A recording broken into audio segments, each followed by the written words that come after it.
Nous allons voir dans ce chapitre différentes façons de traduire certains mots à travers les exercices de traduction.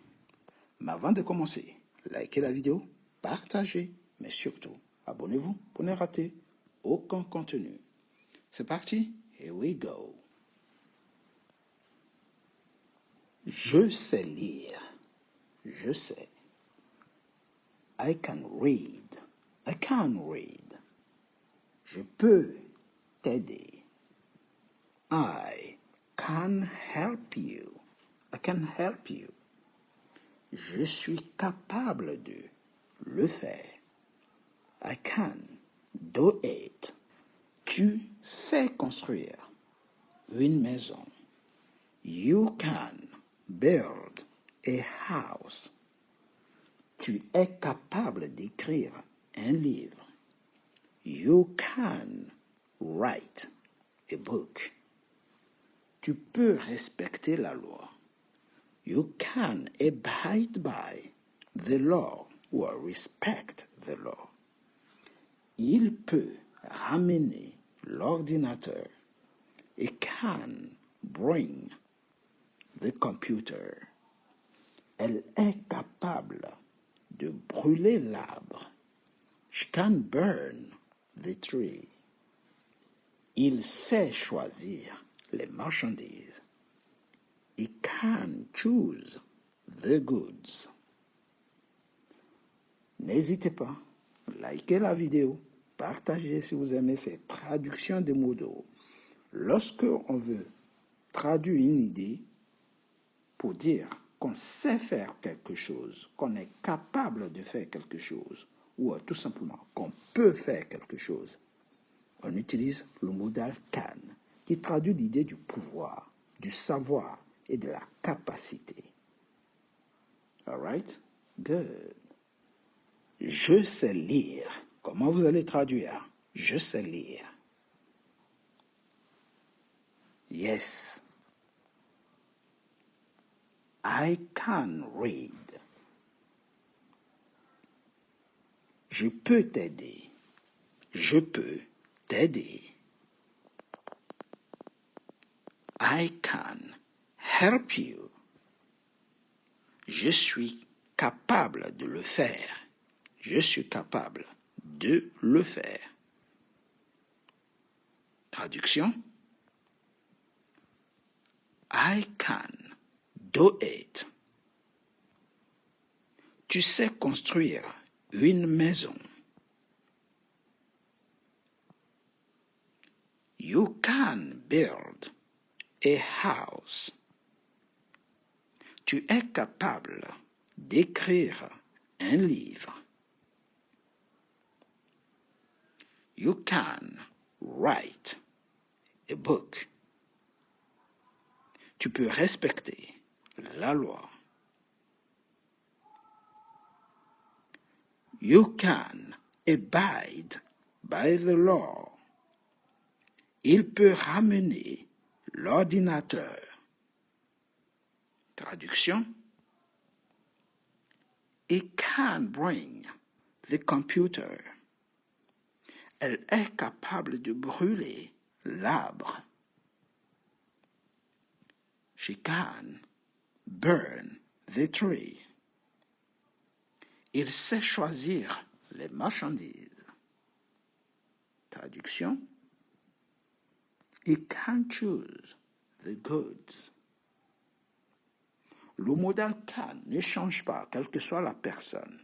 Que ce soit I, you, he, she, it, we, they, ça reste toujours can à toutes les personnes, suivi de la base verbale, c'est-à-dire du verbe. Et si nous allons voir d'autres traductions de l'obligation, avec le modal must, qui est ici, et le modal have to, ici, nous devons couper le bois. We must cut the wood. Tu dois gonfler la balle. You must inflate the ball. Il doit jeter le filet. He must cast the net. Il faut que tu viennes ici. You must come here. Il doit s'accrocher au rocher. He must cling to the rock. Il faut que tu rampes. You must creep. Il faut que tu attrapes ça. You must catch this. Ça doit coûter beaucoup d'argent. It must cost a lot of money. Tu dois élever le bétail. You must breed the livestock. Ici, c'est une forte suggestion. Le must peut être aussi, traduit par have to. Je dois suivre les règles. I have to follow the rules. Le have to est utilisé ici pour la contrainte extérieure. C'est plus objectif. Vous voyez? C'est lié à une nécessité. Pour que tout fonctionne bien, il faut suivre les règles. So I have to follow the rules. Je n'ai pas le choix. Tu dois construire cette maison. You have to build this house. Il doit réparer cette voiture. He has to repair this car. Donc, la troisième personne du singulier nous oblige à mettre le S. Vous voyez? Has to et non have to. Le boss doit embaucher 2 salariés. The boss has to hire 2 workers. C'est une nécessité. Sinon, l'entreprise peut-être ne va pas fonctionner. Ne va peut-être pas fonctionner, pardon. Elle doit commander des produits. She has to order some products. Vous devez tout revérifier. You have to double check all, everything. Nous devons appeler la police. We have to call the police. Elle doit conseiller ses enfants. She has to, ici, c'est she, all right? She has to advise her children. Nous devons prendre des décisions. We have to take some decisions. Si en anglais, il y a 2 façons d'exprimer l'obligation. Vous pouvez utiliser l'obligation avec le must ici, ou tout simplement avec le have to. Donc ces deux-là signifient devoir. Je dois. Il faut que. Vous voyez, c'est une obligation. On n'a pas le choix. On doit faire telle ou telle chose. Petit exercice de traduction. All right, c'est parti. Comment traduisez-vous? Nous devons couper le bois. Yes. We must cut the wood. Vous pouvez utiliser l'autre obligation que je vous ai donnée si vous vous rappelez. N'oubliez pas, on reste avec le must ici d'abord. Tu dois gonfler la balle. Yes. You must inflate the ball. Il doit jeter le filet. Traduction. He must cast the net. Il faut que tu viennes ici. C'est la même chose que tu dois venir ici. Il faut que tu viennes ici. Traduction. You must come here. Il doit s'accrocher au rocher. Il doit s'accrocher au rocher. He must cling to the rock. Il faut que tu rampes jusqu'ici, par exemple. Il faut que tu rampes. You must creep. Il faut que tu attrapes ça. Tu dois attraper ça. You must catch this or that. Ça doit coûter beaucoup d'argent. It must cost a lot of money. Tu dois élever le bétail. Il y a 2 façons de dire élever. Vous pouvez dire raise ou tout simplement.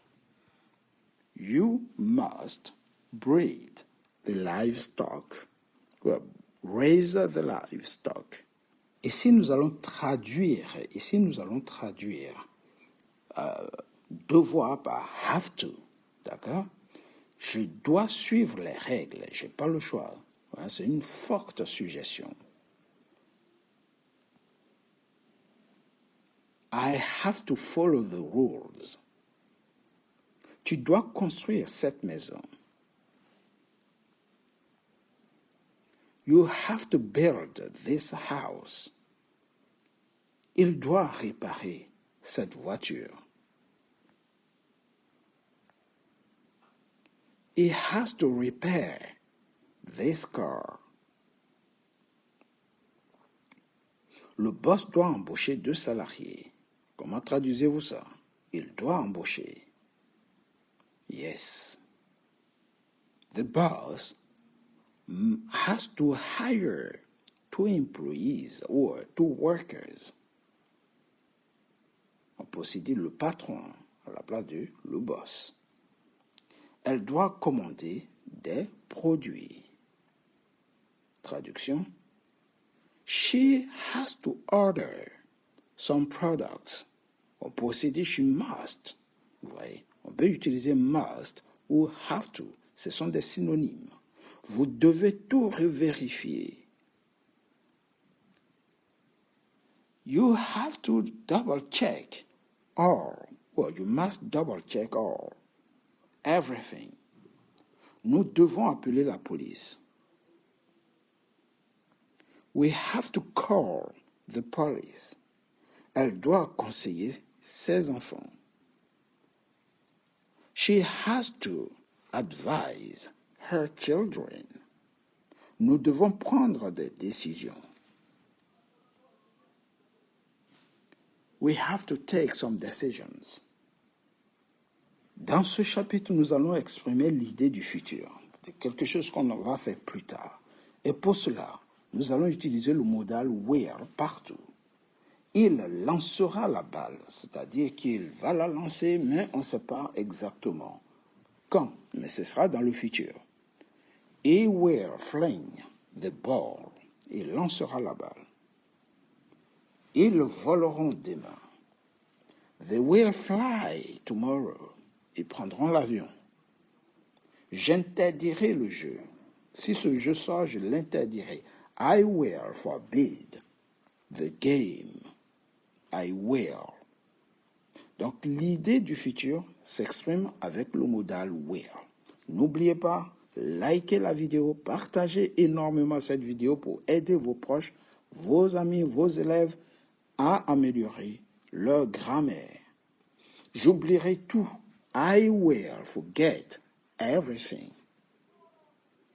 Ça gèlera en hiver. It will freeze in winter. Nous obtiendrons tout. We will get everything. Vous découvrirez cela. You will discover that. Donc, chaque fois que vous voulez parler du futur, mettre une phrase au futur, le verbe doit être tout simplement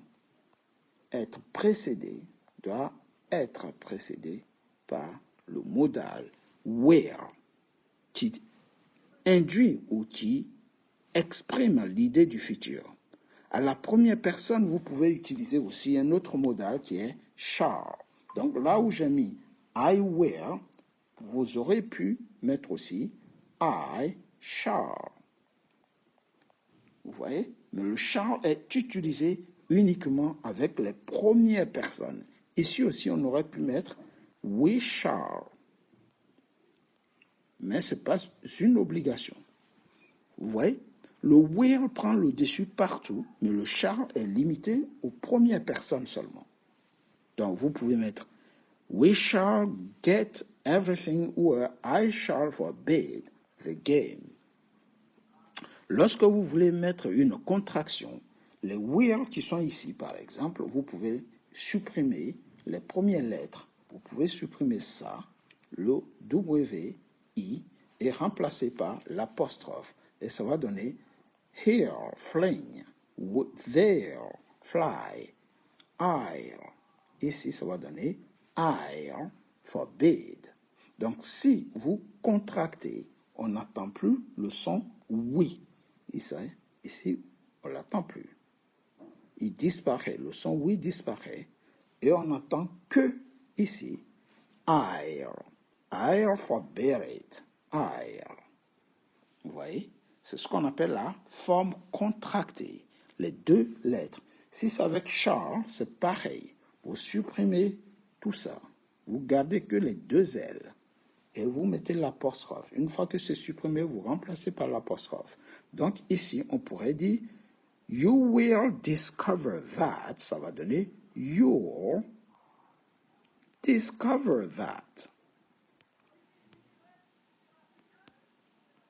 Et ce sera toujours la même chose. Vous découvrirez cela. Pourrais-tu m'aider? Pourrais-tu? Could you help me? Je pourrais le faire si je voulais.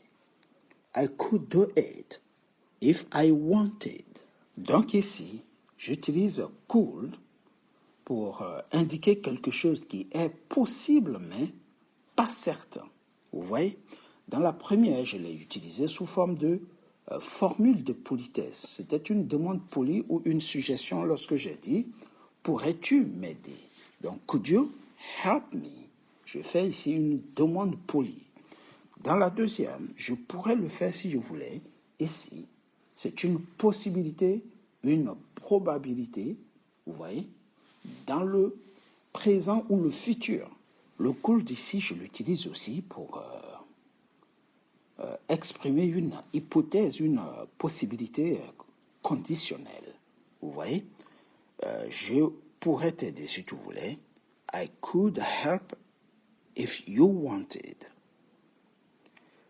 Tu pourrais trouver, et si je donne, tu pourrais trouver un bon travail, dans le sens de, si tu cherchais, you could find a good job. Oui. Donc, on est toujours dans une condition ici. Ok, c'est une hypothèse. Alright, guys? Good. On continue. N'hésitez pas à liker la vidéo, partager. Tu pourrais aussi parler anglais. You could also speak English. Il pourrait pleuvoir cet après-midi. It could rain this afternoon. C'est une possibilité ou une probabilité dans le présent ou dans le futur. Pourrais-je avoir 2 billets? Là, je demande poliment. Could I have 2 tickets?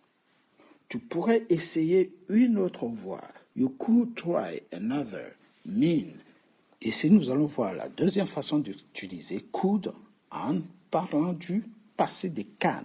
Le passé des can. Can signifie pouvoir. Lorsqu'on utilise au passé, le can devient could. Donc ici, nous allons exprimer une idée du passé. Vous voyez, des choses qu'on se permettait dans le passé. C'est une permission dans le passé. Ce could permet d'exprimer une permission dans le passé. C'est un peu rare. Mais lorsque vous utilisez could, c'est que vous étiez dans une position dans le passé dans laquelle vous faisiez plein de choses de façon répétitive. Donc l'imparfait, c'est le temps de la répétition dans le passé. Quand j'étais plus jeune, je pouvais courir vite, par exemple. When I was younger, I could run fast. Vous voyez, c'est répétitif dans le passé. Tu étais jeune, chaque fois que tu courais vite. I could run fast. On continue. Quand j'étais plus jeune, je pouvais manger beaucoup. When I was younger, I could eat a lot. All right? On est toujours dans le passé. Donc ici, on utilise can, mais au passé. Can au passé. Ça donne could, le passé de can. Et on utilise l'imparfait en français pour traduire ce ton. On n'est pas dans une hypothèse ici, et encore moins dans une condition. Quand j'étais enfant, je pouvais rester éveillé. When I was a child, I could stay up late. Par exemple, on weekend, les samedis, les week-ends. Quand j'étais riche, je pouvais aider tout le monde. When I was rich, I could help everybody. Vous voyez, avec son argent, on pouvait faire ce qu'on voulait. We could do what we want. All right? Et dans le passé, imaginons que je l'ai fait plusieurs fois. I could do that. C'était dans mes habitudes. Donc, on utilise le could pour exprimer une répétition, une habitude dans le passé. Quand j'étais riche, je pouvais acheter toutes les choses. When I was rich, I could buy everything. L'idée de l'imparfait dans le passé. All right? J'espère que cette leçon vous permet de raconter une histoire dans le passé. Lorsque vous étiez jeune, qu'est-ce que vous aviez l'habitude de faire? You could play football, you could visit your grandparents, you could eat everywhere you wanted, et ainsi de suite. Likez la vidéo, abonnez-vous, et surtout, partagez à vos proches, à vos amis, à vos étudiants, à vos élèves, collège, lycée, pour les aider à être meilleurs, bons en anglais. All right? Take it easy, guys. Here we go. Nous allons utiliser l'expression could have. Could have qui donne aurait pu. Donc ici, c'est pour parler d'une possibilité ou d'une capacité passée qui ne s'est pas réalisée. Vous voyez, quelque chose qui est passé mais qui ne s'est pas réalisé. Par exemple, si vous dites à une personne, tu aurais pu m'avertir, ça veut dire la personne ne vous a pas averti. You could have warned me. Vous voyez, tu aurais pu me mettre en garde. Tu aurais pu apprendre ta leçon. Ça veut dire que tu ne l'as pas fait. You could have learned your lesson. Vous voyez. J'aurais pu fonder ma société. Ça veut dire que je n'ai pas fondé ma société. Donc, I could have set up my company. N'oubliez pas, likez la vidéo, partagez à vos proches. Cette leçon nous permet d'utiliser le could have pour parler d'une possibilité qui ne s'est pas réalisée. On peut aussi dire d'une capacité passée qui ne s'est pas réalisée. On peut aussi dire une possibilité passée qui ne s'est pas réalisée. D'accord? C'est la même chose.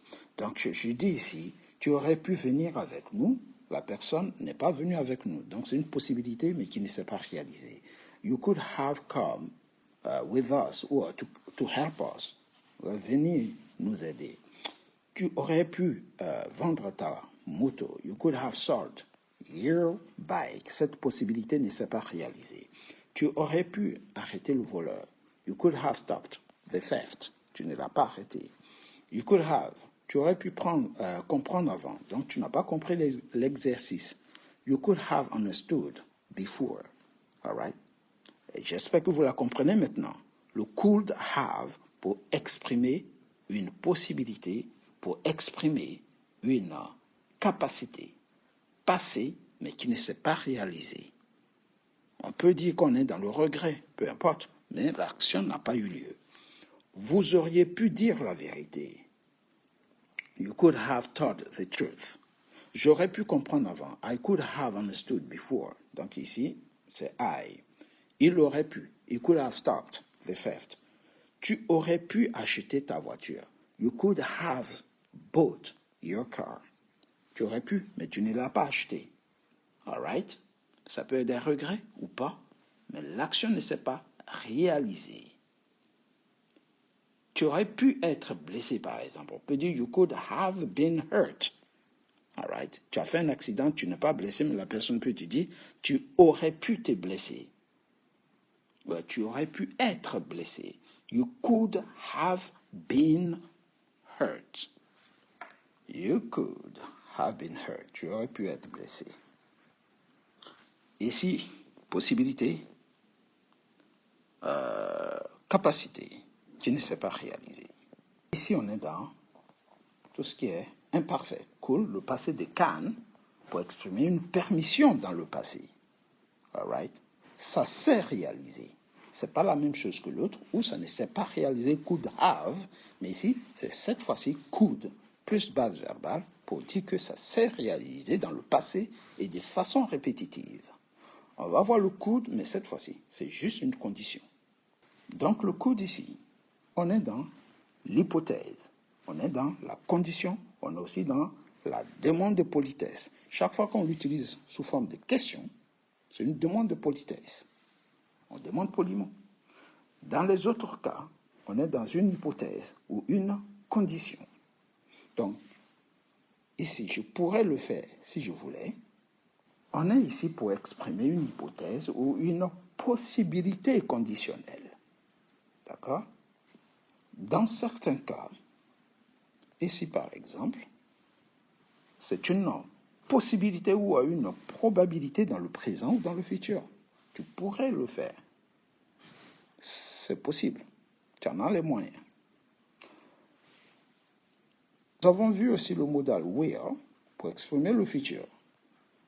Lorsque on parle du futur, on utilise le modal will. Ici, nous avons vu l'obligation has to et l'obligation avec must. Et pour finir, nous allons voir l'expression comment faire quelque chose. How to. How to. Donc, je sais comment se cacher. I know how to hide. Comment se cacher. Il sait comment faire ça. Il sait comment faire ça. He knows how to do that. How to. Je sais comment le réparer. I know how to fix it. Tu sais comment fermer la porte. You know how to close the door. Il sait comment accélérer. He knows how to speed. Donc, savoir tout seul, savoir faire quelque chose, oui, c'est can. I can play football. Je sais jouer au football. Vous voyez? Donc, can play, savoir, ou can do, savoir faire. Mais savoir comment faire, à ne pas confondre. Vous voyez? Savoir comment faire quelque chose, ça c'est to know how to. Know how to. How to. I know how to play. Je sais comment jouer au football. Donc, lorsqu'on met le comment, c'est how to. Know how to, pardon. Donc, s'il n'y a pas le comment, et si je dis tout simplement, je sais, c'est can. Si je mets comment, c'est how to. Donc, on fait appel à know. All right? Évitez de faire ces petites erreurs en traduisant le savoir par know tout seul. Sauf si c'est un nom qui est suivi, qui suit devant. Je sais ton nom, I know your name. Savoir plus nom. Je sais ton nom, I know your name. Mais si c'est savoir plus verbe, mettez can automatiquement à toutes les personnes.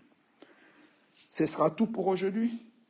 Pour plus d'anglais, likez, abonnez-vous, mais surtout, partagez pour nous aider à avoir plus de visibilité, pour nous aider à accroître notre visibilité partout dans le monde. Take it easy, guys, and see you next time. Goodbye.